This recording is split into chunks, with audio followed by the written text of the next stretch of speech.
JAK2 allele burden has been around for a long time, but we have not really understood it very well, at least in the sense of how to tailor therapy according to it.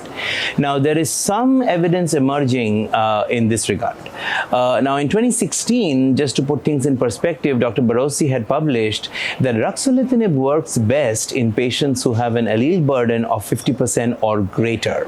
Since then, we've learned a lot about these two concepts of cytopenic or myelodepletive MF and myeloproliferative MF as being sort of at two ends of a spectrum with everything in between. And we've learned that, at least conceptually, that there are certain drugs that work better for cytopenic patients and certain drugs that work better for proliferative patients.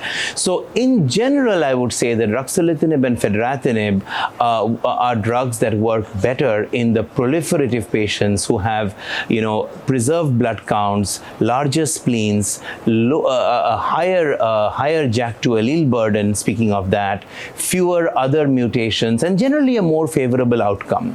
Whereas you have the patients on the other end who are cytopenic, smaller spleens, lower JAK2 allele burdens, many other mutations, worse outcome. These are the patients where Pacritinib and Momelotinib may have more of a role. I think that is mostly where we are right now. I don't think we choose therapy based on the allele burden per se. And on this note, I'll actually mention an abstract that was presented at ASCO by our group this morning.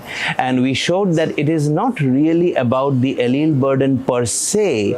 It is more about the clinical phenotype that distinguishes these patients.